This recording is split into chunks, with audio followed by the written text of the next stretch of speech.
A aldeia Tenonde-Porã, ela está situada bem no extremo sul da capital de São Paulo, que as pessoas conhecem mais como Avenida Teotônio Vilela. Então, até o final dela, assim, ainda parece muita coisa da cidade grande, mas logo depois já começa uma coisa mais interior, assim. E aí quando chega na aldeia, está no meio do mato, ar puro, bem diferente.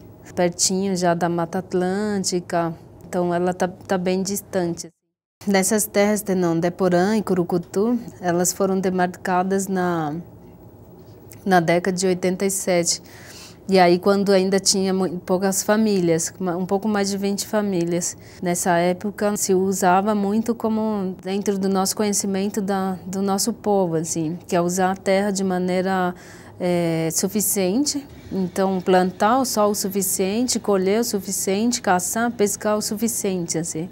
E o povo Guaranimbá, o meu povo, é um povo que lida muito com a questão da agricultura, temos muitas sementes tradicionais, mas passando dessa época até os dias de hoje, a nossa terra continua com 26 hectares, porém o aumento da população, da comunidade foi bastante notável. Assim, hoje a gente tem quase 200 famílias na Tenonde-Porã, quase 1000 pessoas. Daí significa então que hoje, especificamente falando, o uso da terra nessas aldeias é muito pequeno, assim, porque não dá mais para fazer plantações como, por exemplo, para guardar, para consumir por um mês, assim, como também se fazia.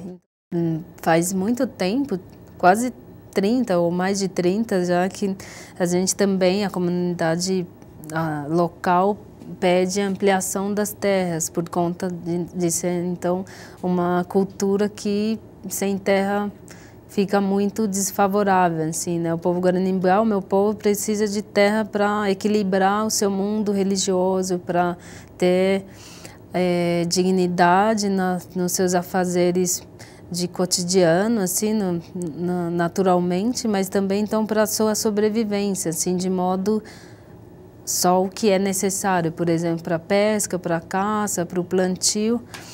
E aí, então, diante da família que se tinha e tendo a preocupação para o futuro, então, há muito tempo as lideranças locais pensaram e já pediram, né, para o governo a ampliação das terras. E isso foi pedido e foi lutado, e ainda estamos lutando pela regularização da ampliação das nossas terras tradicionais, que hoje, então, a gente lida assim de forma, às vezes, que as lideranças indígenas ficamos um pouco sem saber explicar direito para os nossos mais velhos da aldeia, de por que e como que a gente tem que pedir para o governo uma coisa que já foi nosso, que é nossa, na verdade. Que o território hoje chamado de Brasil, ele já foi um território só de populações, de etnias, de povos indígenas.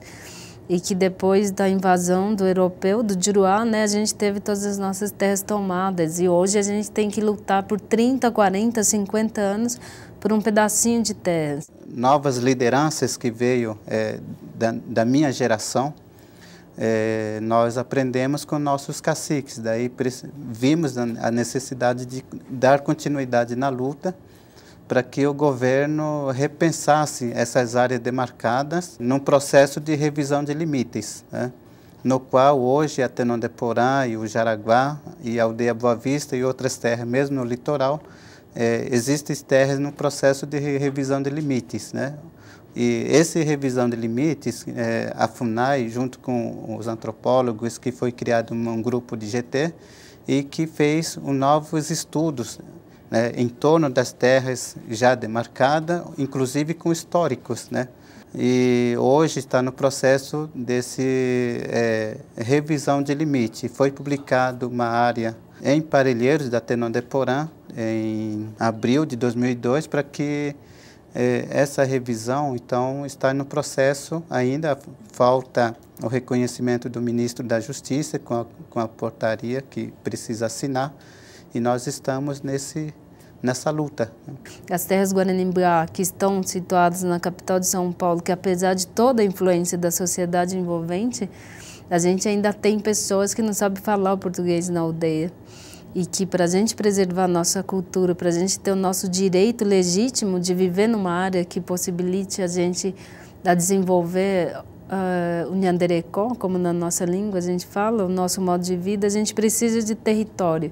E que a gente não está pedindo São Paulo inteiro de novo, a gente não está pedindo a cidade, a gente não está pedindo nenhum ponto notável para a cidade de São Paulo, a gente não quer fazer casas como em monumentos que o Juruá, né, que o país conhece como presença ou estátua ou lugar sagrado. A gente quer demarcar essas áreas que estão na margem da grande cidade, assim, onde tem mato, onde não tem ninguém morando, onde não tem ninguém usando, para a gente plantar e mostrar para as crianças de quanto tempo leva, por exemplo, para colher o milho e quais são as rezas, os rituais que tem que se fazer para ter uma boa colheita. A gente tem ainda as nossas danças, os nossos cantos, a nossa maneira de respeitar a natureza, porque sabemos então que sem a mãe natureza a gente não tem alimento, a gente não tem água, a gente não tem como viver em paz, assim,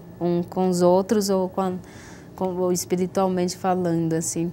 E aí, então, a nossa dança para a gente tem um valor muito, muito grandioso, assim como a nossa língua, os nossos artesanatos, a nossa forma de lidar com as crianças, a nossa forma de lidar com os nossos problemas sociais na aldeia.